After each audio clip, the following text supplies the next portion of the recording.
Good morning, everybody. I'm Allison Boyd. I'm the parliamentarian for the meeting today. I've been advised that our chair and alternates are absent. Therefore, we need a motion to please have a chair for this meeting. I move that Kate Segal be chair for this meeting. Director Segal. And seconder, thank you. All those in favor?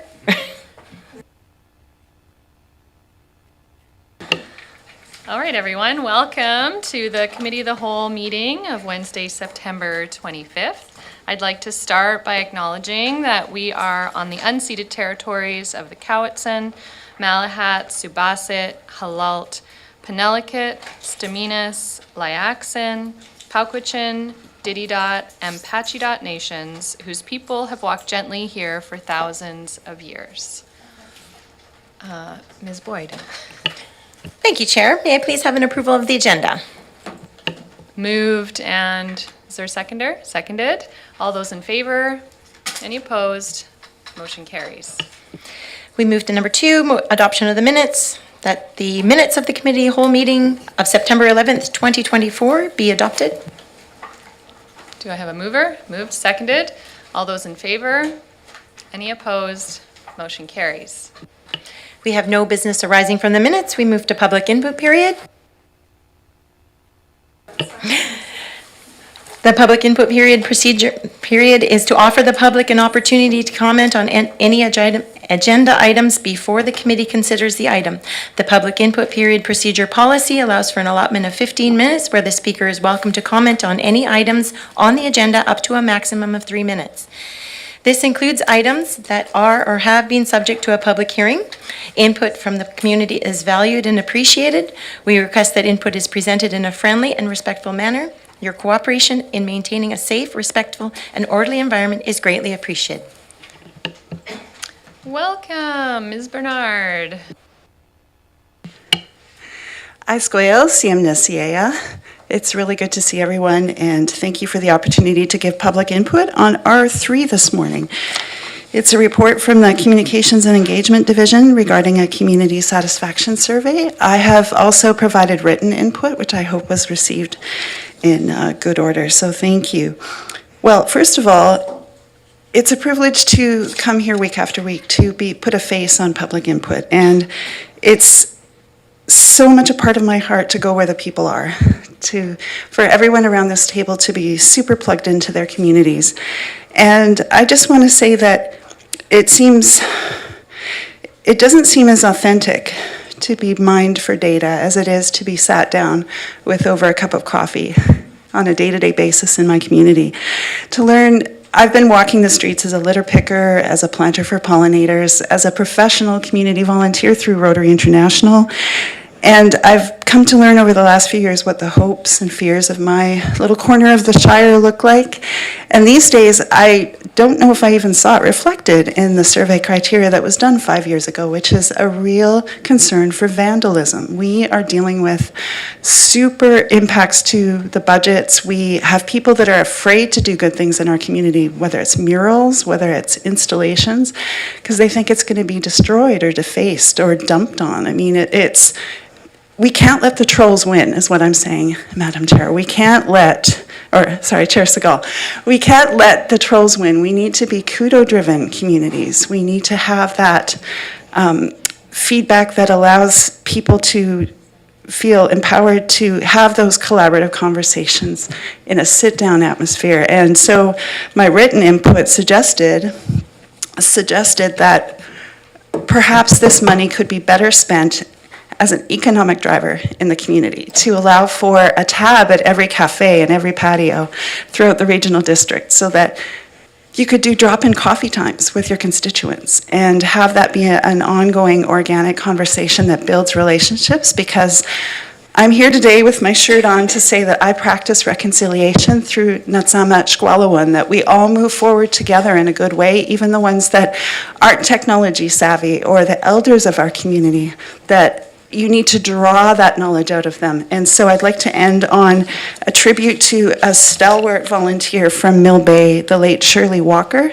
And she wrote she wrote an article called Mill Bay Musings, which I'll pass around, and it just talks about that coffee shop culture and how people share in the conversation and laughter, that newcomers feel a sense of renewed belonging. They discuss their hobbies as well as the things that bring them quality of life. And Chair Segal, I believe that that contributes hugely to community satisfaction.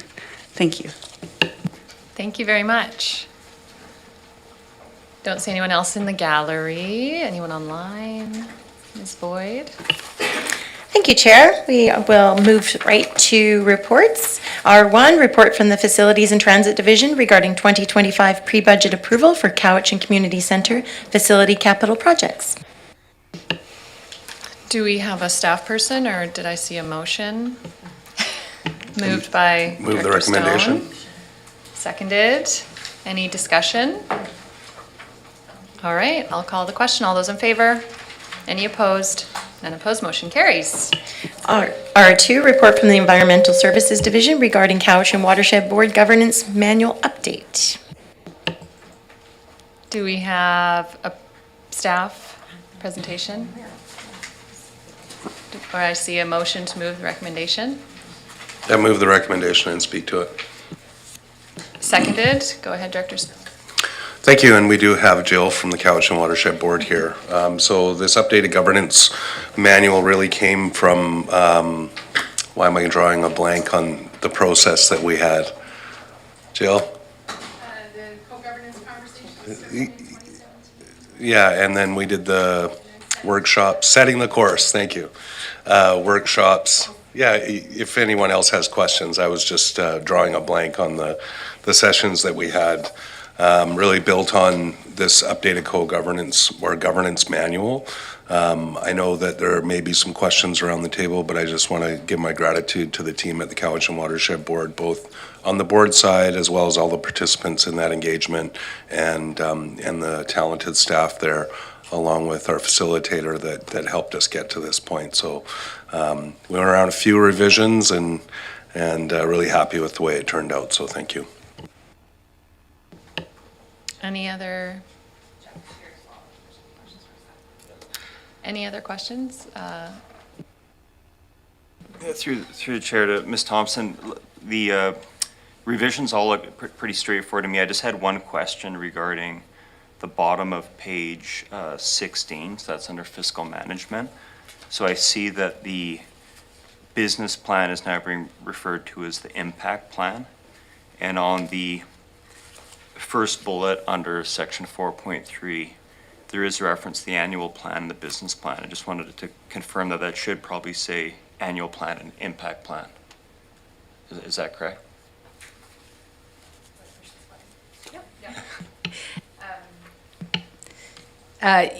Yes, we changed the name from business plan to impact plan. So, yes, so it sounds like we've missed one of the references to the business plan.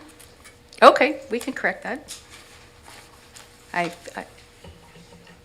Can you say again where that was? Yeah, it was just the section. Microphone. Sorry, section 4.3, Okay. the first bullet. And so it's the very end of the bullet. It refers to the board's annual plan and business plan. I think it should say the board's annual plan and impact plan. Okay, thank you very much. Yes, we can make that correction. Thanks. Thanks. Mayor Douglas. All right, anything else? I guess I just wanted to say it was so good. It was my first time reading this, so I know it's been around and there have been changes, but it was just so inspiring to see a document that really clearly outlines the expectation of collaboration and bringing community together. And I think especially after a week at UBCM and just seeing what partisan politics can be like, it's just so wonderful to have a document that just brings people together to work for something we all need, which is water. And we want that security into the future. Chair, Ian's waving frantically. Sorry, Director Morrison. Thank you, Chair. So a couple of things. I'm going to raise something that I raise, each time when governance is discussed, and this is just a shout out to the Watershed Board to ensure that as you move forward and you look at representation, there's a big gap in geographical representation within the watershed board, and I think that there's almost a necessity to ensure that amongst the elected officials that sit and provide guidance, that there has to be those that are major representatives of the watershed to be included in the governance, and so I'll raise that as a heads up for the future, whether it's anything around increasing membership or I know that there's other jurisdictions that are looking to more actively participate. And the second note is, I think Director Martman might appreciate this too. There's a word in there used often that I knew there was something wrong with it, and I looked it up, and it's the word organization spelled with an S. And in English, Oxford, and in most of North America, organization is spelled with a Z. So if I can be assured that the document will be refreshed with the correct spelling for North American use with a Z, I will endorse the document. Thank you. Thank you for that. Okay, so we have a motion has been moved and seconded, right? Remembering that. So there's no more discussion. I'll call the question. All those in favor? Any opposed? None opposed. Motion carries. Thank you so much. Moving to R3, report from the Communications and Engagement Division regarding the Community Satisfaction Survey. I see it moved and seconded. Or just question. So do we have staff? Is Mr. Schumacher online or?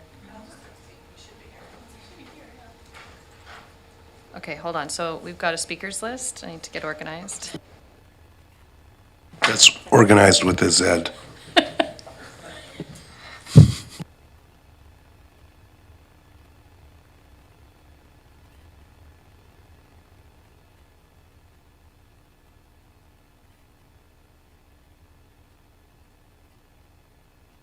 Just bear with us. We're grabbing staff. Director Morrison, you want to be on the speaker list, or is your hand? Yep.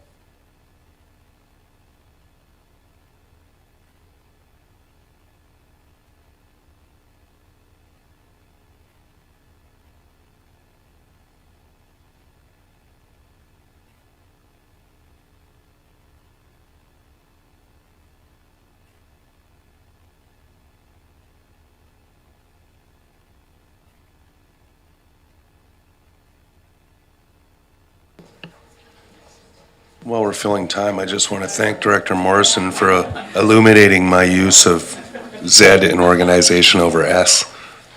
In Canadian English, we use all IZ words. We use the American spelling and not the British spelling, even though in many other words we use the British spelling. So I learned something new today. And we enjoy using the letter Z and call it Z.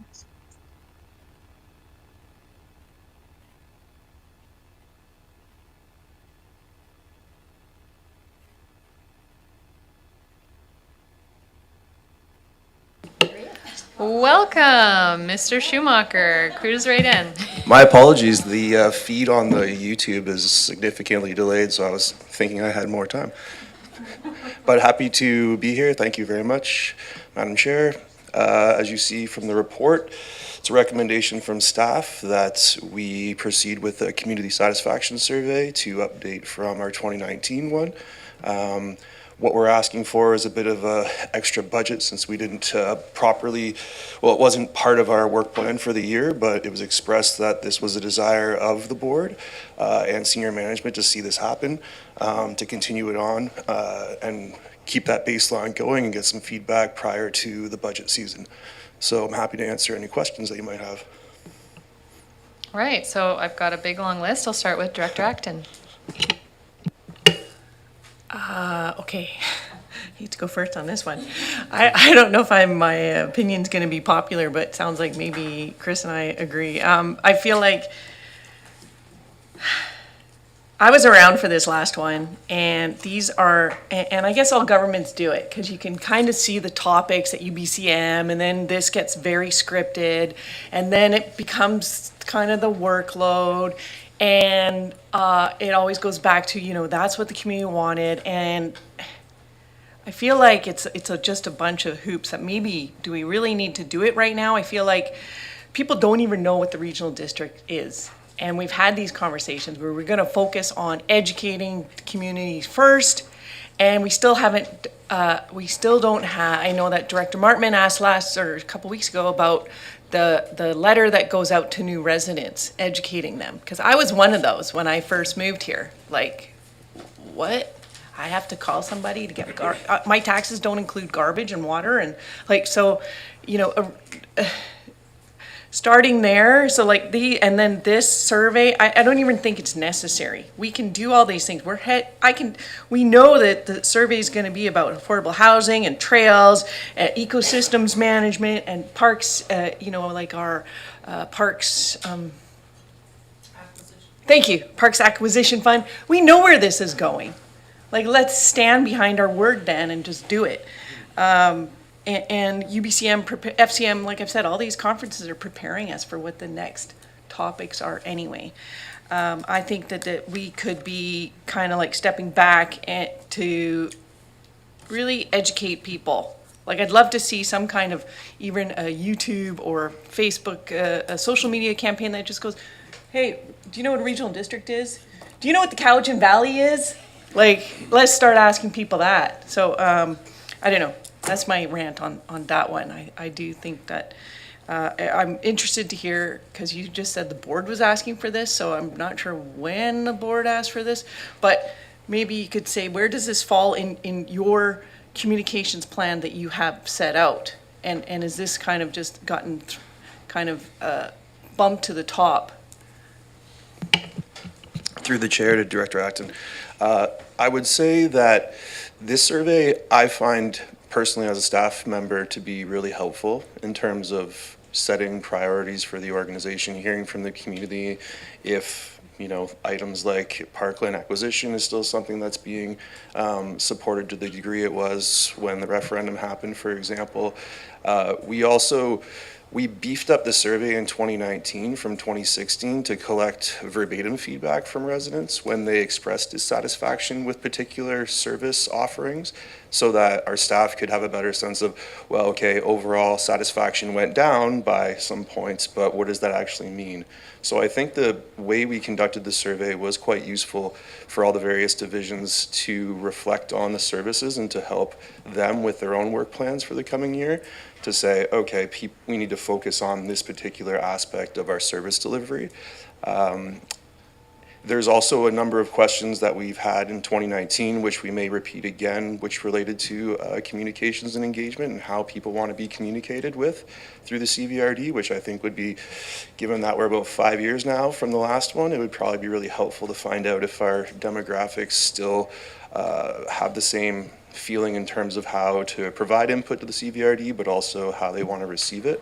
So I strongly believe that this is a great thing for us to have, and it can be a great tool both for the elected officials to use in terms of decision making around budget, but also for staff to use to reflect on how they want to prioritize work within their means over the next year, 2 to 3 years. So in terms of the method of delivery, as I've said there, we have a baseline set, which is a scientifically valid and statistically valid survey.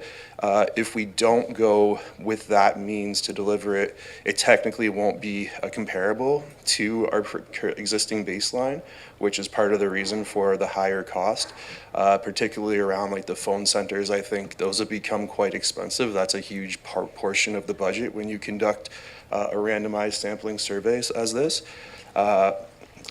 So I leave it in your hands to decide if A, it's something that you think is valuable to do, and B, if you think it's valuable to continue it on in the same fashion that we've done it previously, or choose a different method to deliver the survey.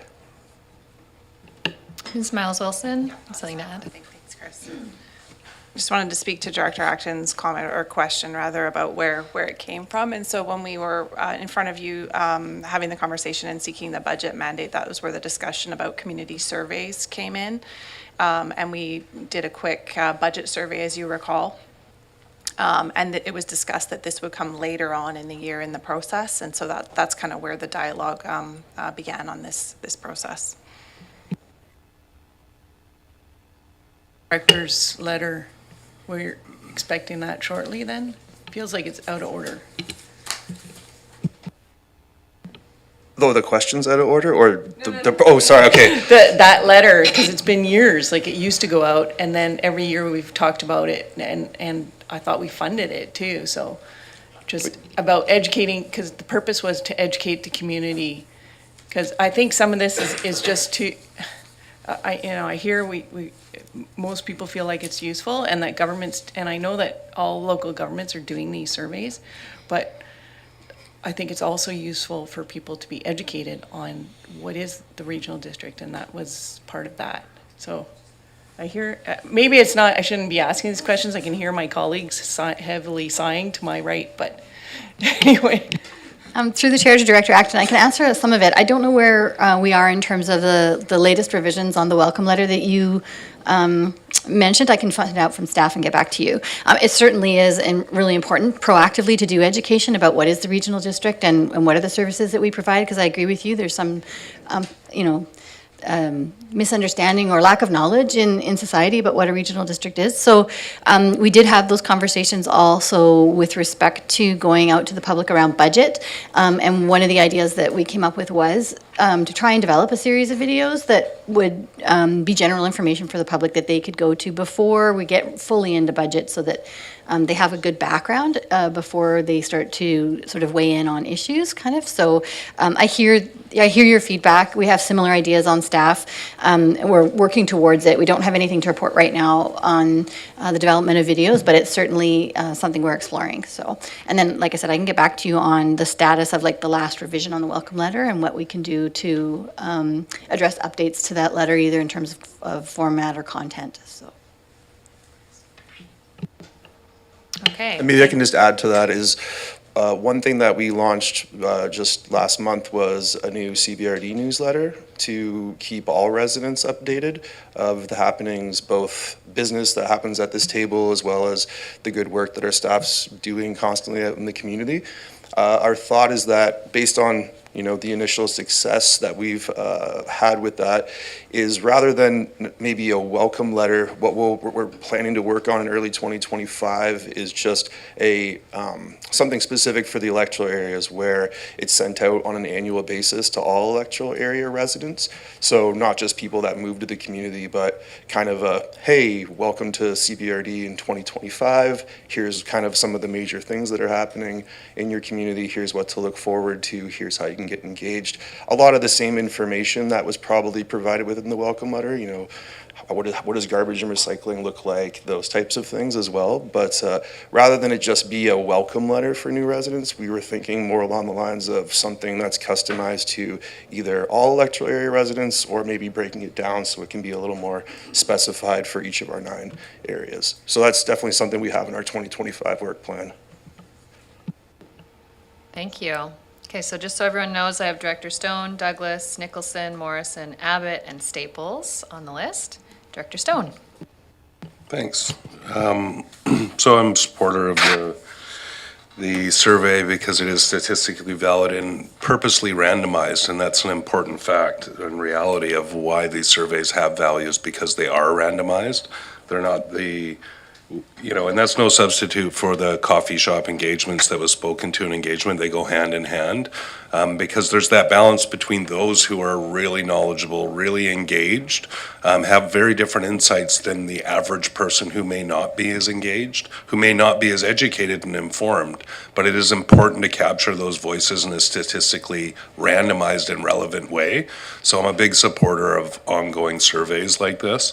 I will say around education, I've used the CBRD's YouTube channel a lot. It talks about, some of the videos are a couple years old, but it talks about things like, what's assessment all about? Or what's an OCP? Or, the whole Couch and Adapt series from over the last year. I was just looking through the list of videos. Even the one 2 weeks ago has already got 500 views on the Island Corridor Shared Vision process. So there's a lot of educational tools available to help people understand the regional district, or at least prompt questions. As a electoral area resident myself, when I moved there, I had the same, what do you mean I don't get garbage? And I didn't even have the option to pay a private collector to do it. I had to throw it in my truck and take it to Peerless Road. So it doesn't, I guess for me, and this was before, years before I ever was in local government as a resident in an electoral area. It didn't take me long to figure out the ins and outs. When I got the Diamond Improvement District water bill, I was like, wait, what? And then you ask those questions and you're educated pretty quickly by your neighbors and your community members.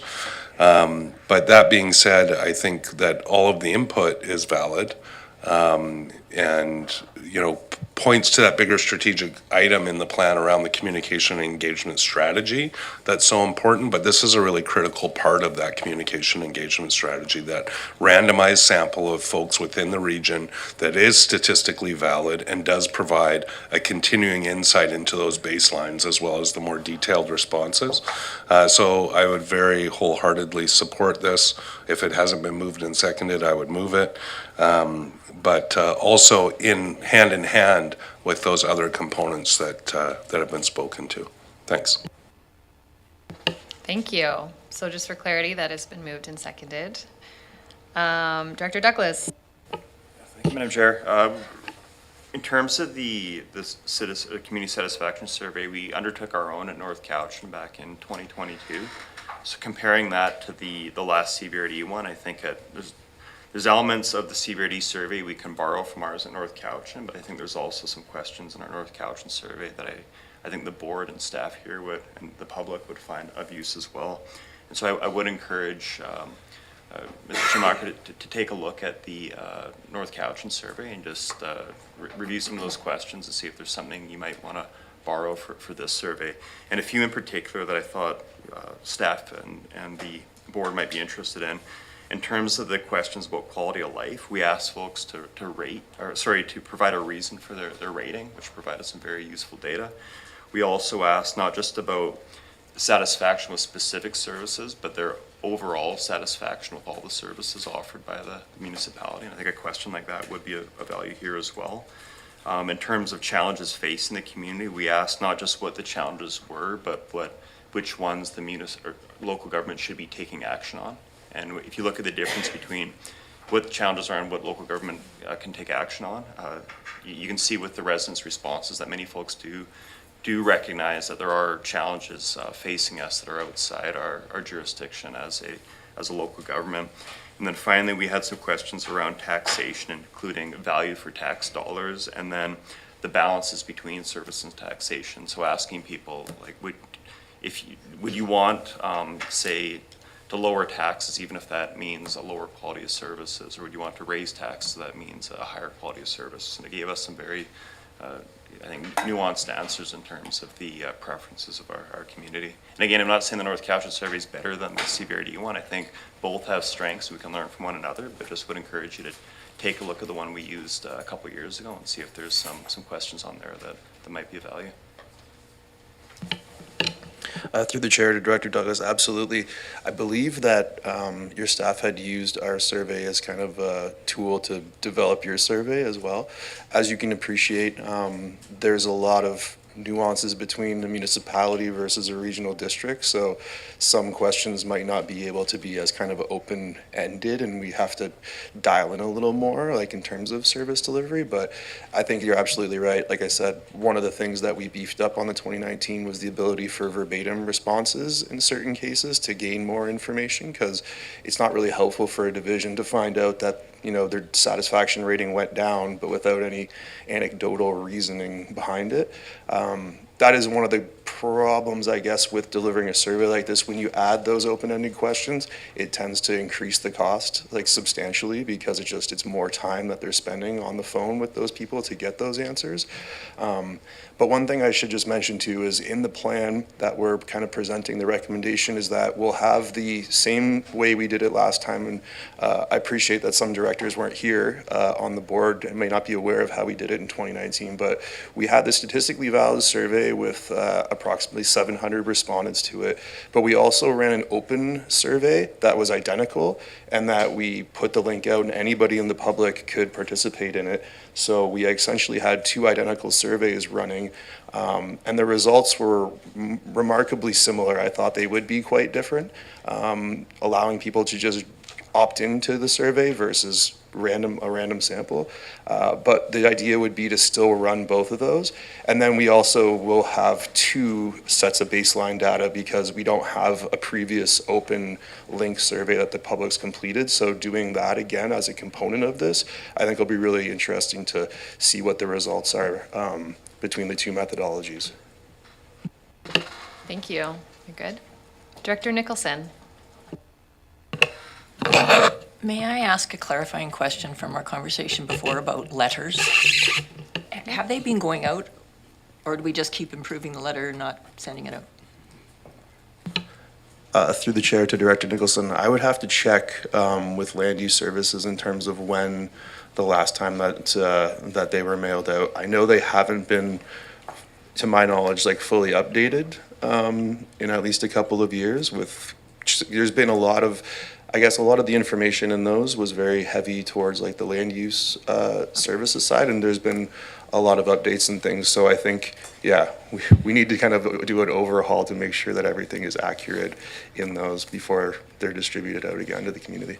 Okay, so thank you.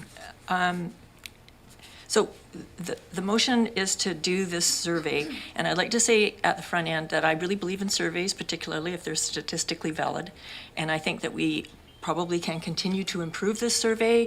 I thought Ms. Bernard made some good points. I think Director Douglas made some good points, so we should be always trying to improve.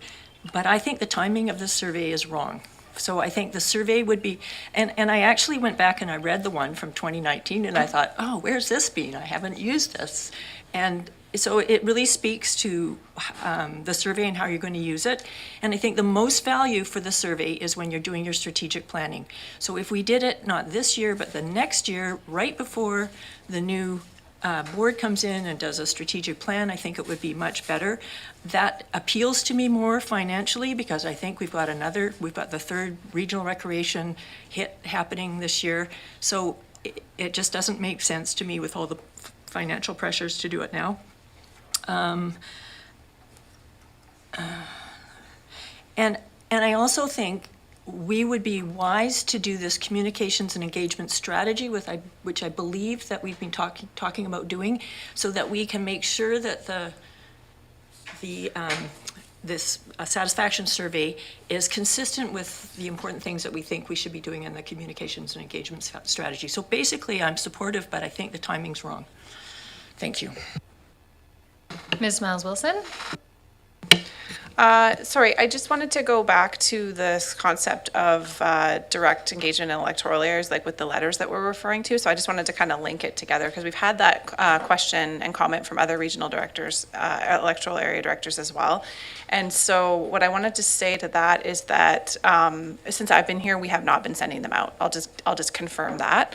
And I don't know the rationale in the past. I do know that the communications team has developed this new monthly newsletter, which seems to be well received, and that is a good kind of region-wide piece of correspondence that we can then base those area-specific letters off of.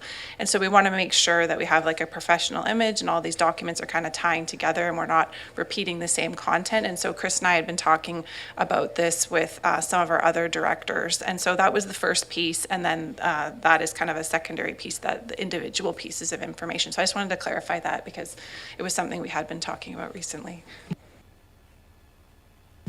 And maybe just to follow up on that too, with the website redevelopment project, that we're just, the RFP is now closed and we're just reviewing all the submissions.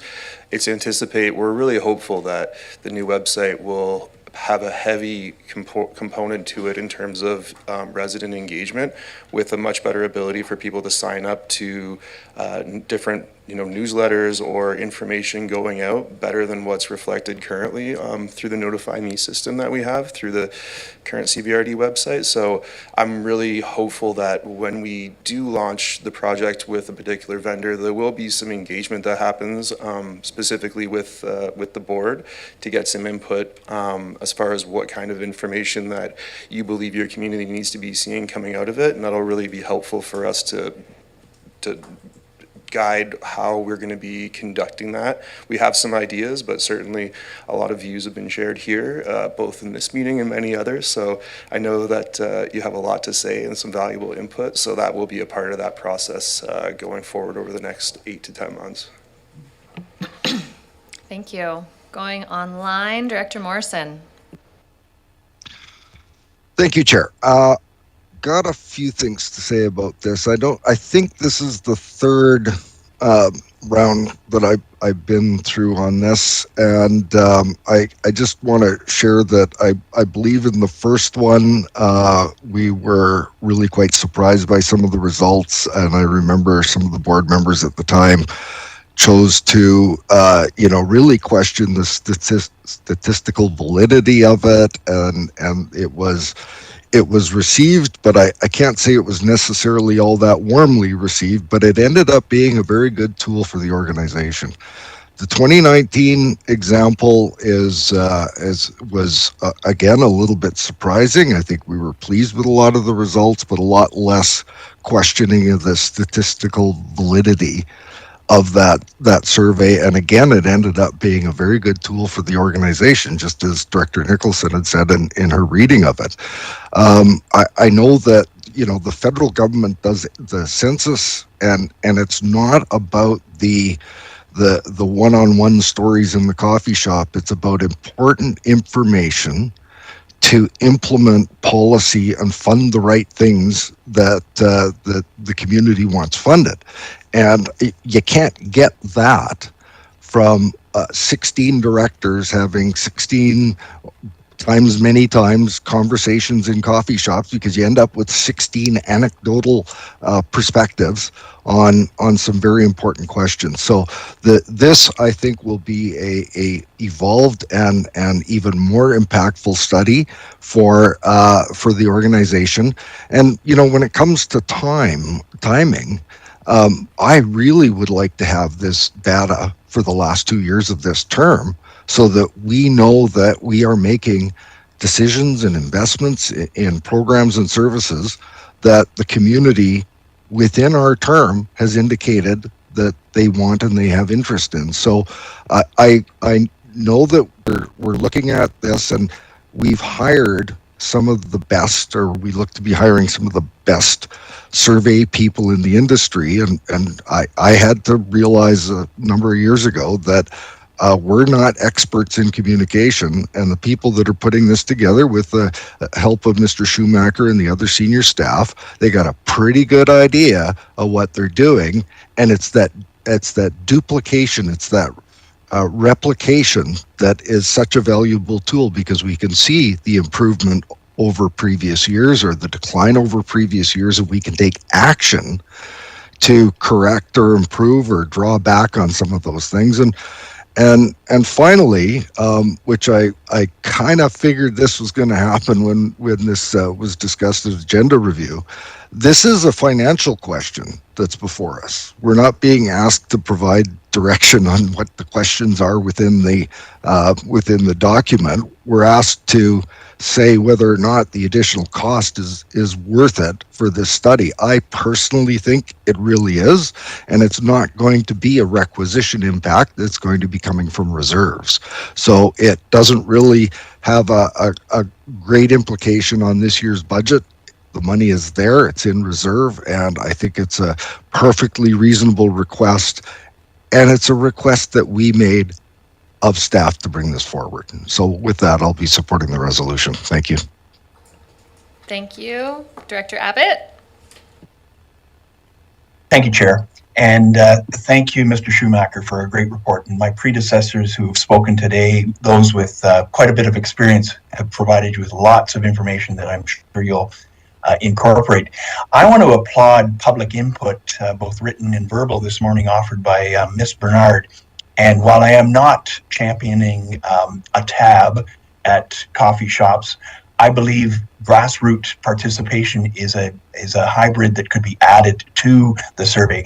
And I contend that our business cards with a small little QR code on them would hand them out to people, would allow people who have no idea about the CVRD to quickly access the survey when it goes live. In fact, a QR code would eliminate all those numerous phone numbers that are on the back of my current business card and send people straight to the website. I know I'm delving into the weeds, but I think getting a hold of more people to actively participate in surveys will add to the value. Thank you. Thank you, Director Abbott. Director Staples? Thank you. I don't have too much to add, other than I think that it's important that there's consistency in doing this. So the city's been doing them since 2014, and we do them every 2 years. We had one gap year because of an election, where it was the third year instead of the second year. But that's the key. So adopting this, moving forward with this, it needs to be done on at least every 2 years, because I hear what you're saying, Councillor Nicholson, about waiting until before an election, but it's actually really important just to see where people are at, you know. So doing it, whether it's before an election or, I can't remember the time, we tried to time it so it's like, I think a year in, so that council understands sort of what is up in with what people are thinking about and where things are at, and then just the year before as well to see how we're doing and check in.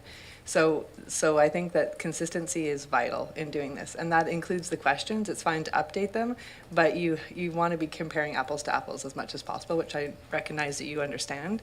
But yeah, so it shouldn't be changed every single time that we're doing it, other than adding in things that perhaps we weren't speaking about, you know, when we started doing them, or things that we've noticed changes of.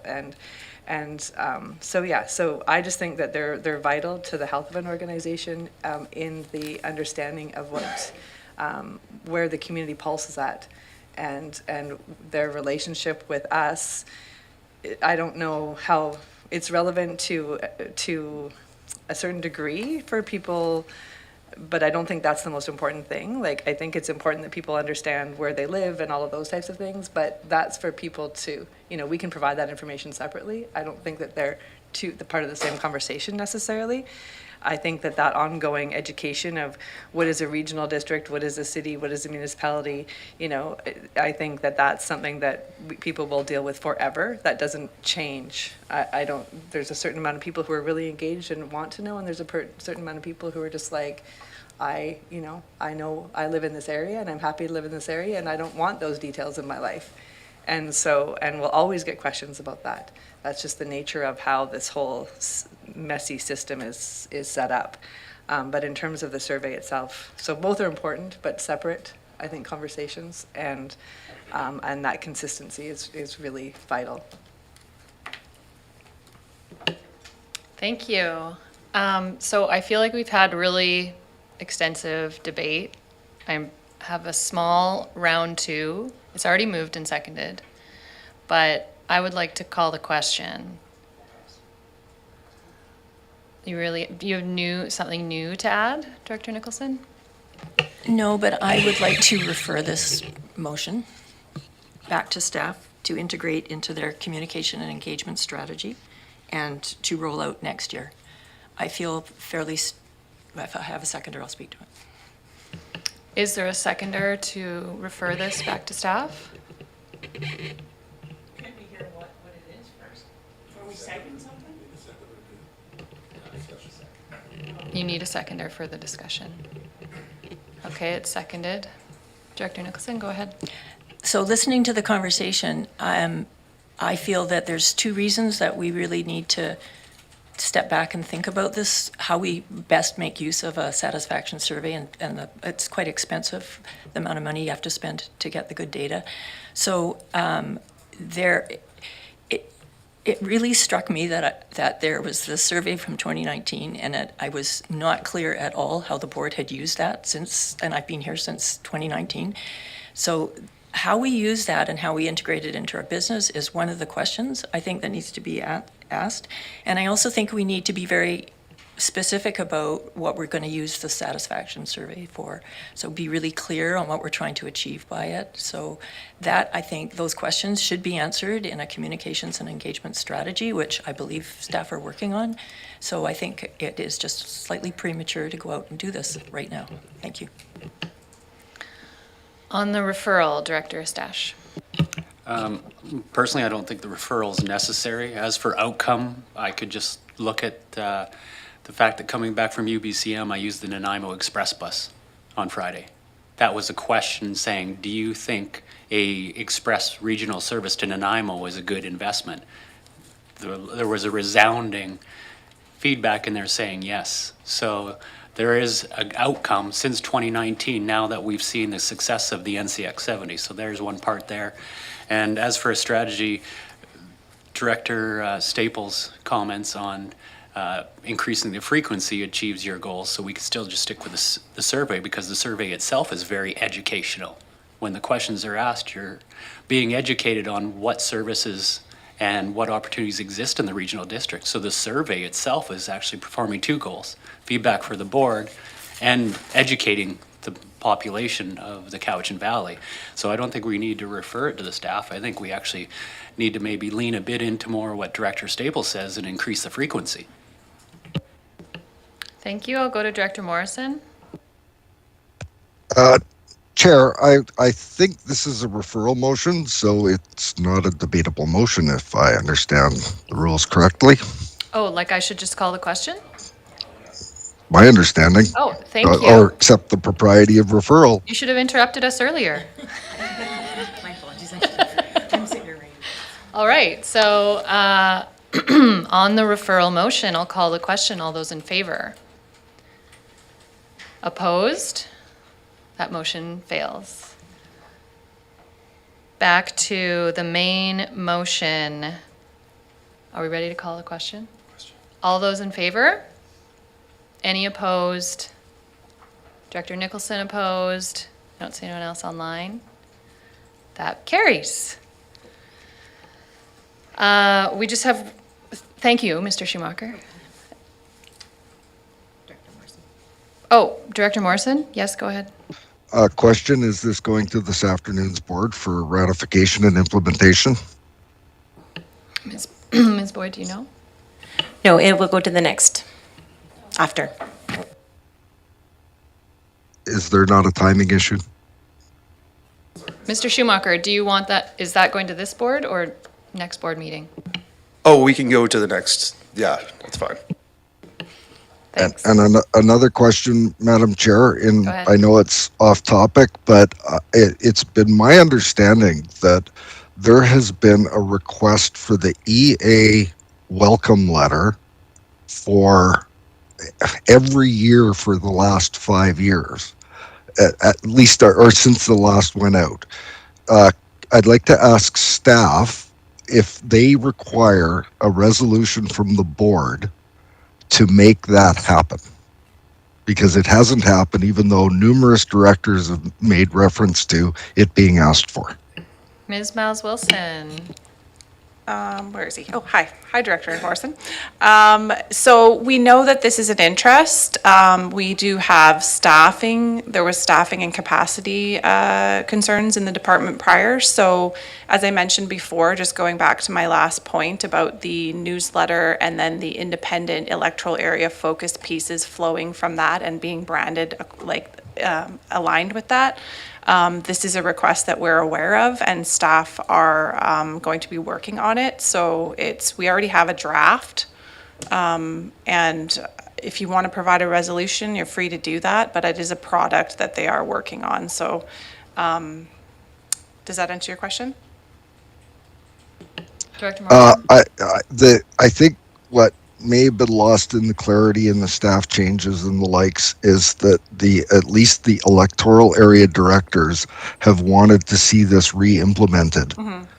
Not a question of if and when, and so it's we want this re-implemented. So if you can assure us that this is going to be re-implemented, effective Q1 2025, then great. Then we don't need a resolution. I don't see an issue with that. The main product is now out there and it's in its first iteration of a monthly cycle, so I don't see why we can't produce that in the first quarter of 2025. But I will confirm with staff if there's any changes, rest assured we'll be coming back and getting further discussion about it. Thank you. Okay, we have one more report. Are we okay to do that before we take a break? Yep. Ms. Boyd. Thank you, Chair. Report from the Recycling and Waste Management Division regarding CVRD bylaw number 4601, solid waste fees and regulations amendment bylaw 2024. Welcome. Thank you. Good morning. We've prepared bylaw 4106 as an amendment to the tipping fees and regulations bylaw 4412. With approval from the board, the fees outlined in the bylaw will be effective on January 1st, 2025. Review of the cost to manage materials in 2025 included evaluations of increased hauling and processing costs, as well as review of contractor changes and anticipated increases to existing contracts. The proposed fee changes were calculated to try to limit requisition increases while still covering the cost of managing solid waste. Upon approval by the board, staff will communicate fee changes with First Nations and municipal partners, as well as local haulers, and the public will be notified via signage and social media.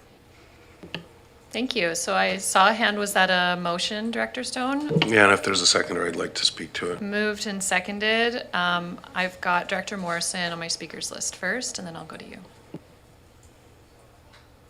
Oh, thank you. Took a bit of a deep dive into this one. It's, a perennial question. And, I think staff have written a really good report.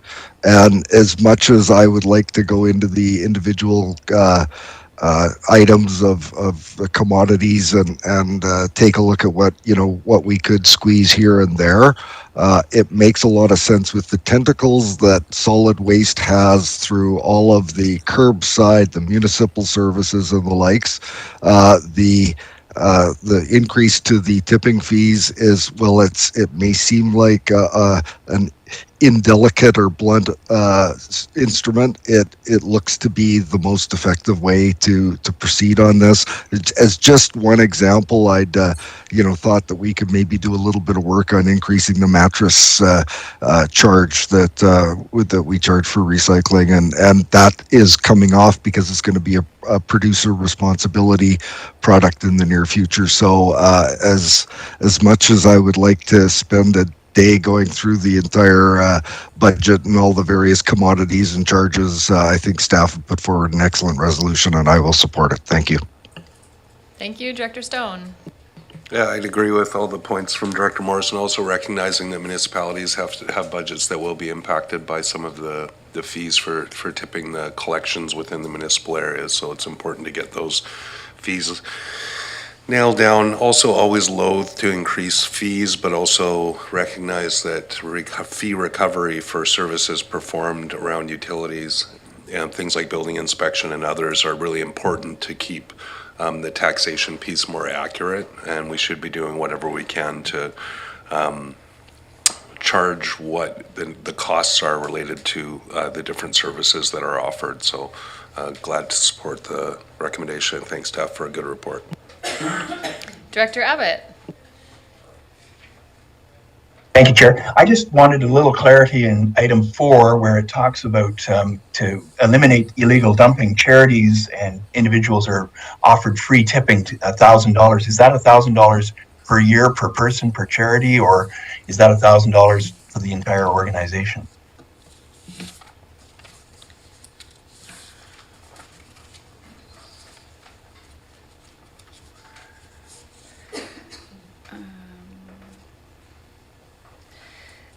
Through the chair, the $1,000 is per event, per tipping event, per event, yeah.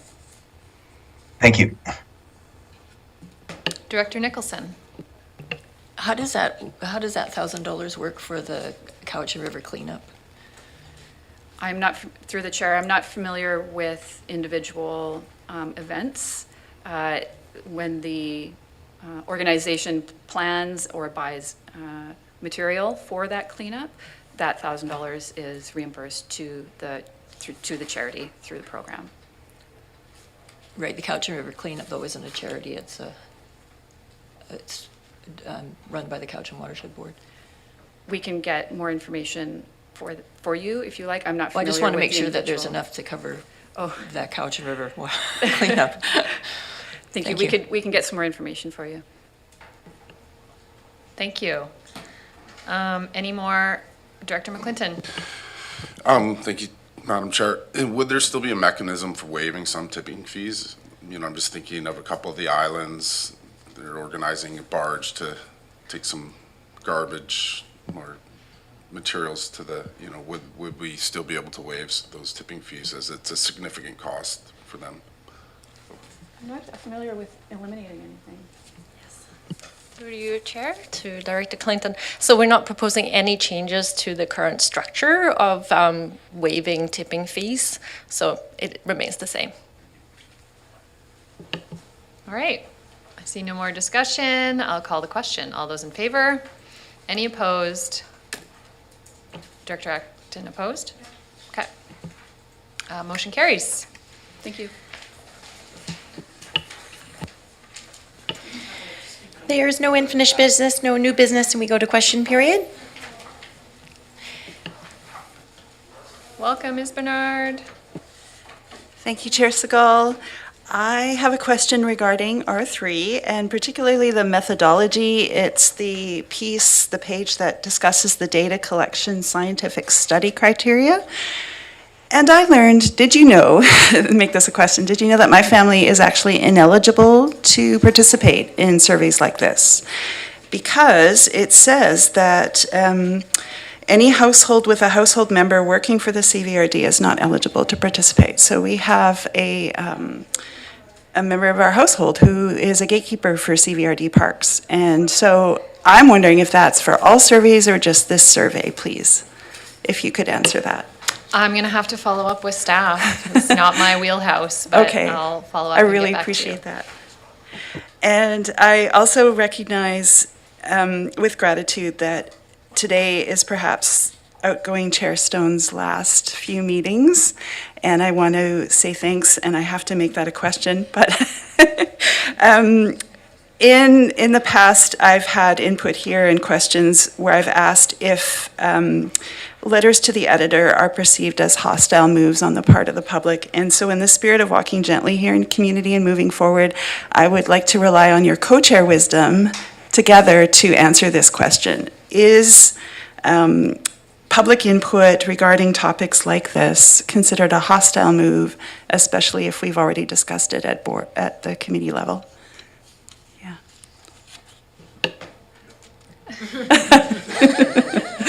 What was that, Chair? What was that? There's a Yeah. co-voice Yes. of no. Thank you. Yeah. Yeah. I feel it's hostile when there's aggressive language or violent, Yeah. yeah. No. So to discuss the business of the CVRD as a member of the public in a letter to the editor it can be positive, is I think what I'm hearing is your answer.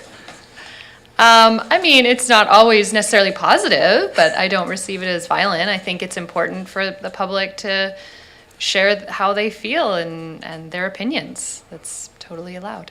Yeah. Thank you very much, everyone. Thanks. Heitzapka. Could I please get a motion to close the meeting motion that the meeting be closed under public accordance of Community Charter, Part 4, Division 3, Section 90, subsections as noted. CSM 1 for the closed session minutes, CSR 1 negotiations 91K, and CSR 2 negotiations 91K, please. I saw that moved and seconded. All in favor? Any opposed?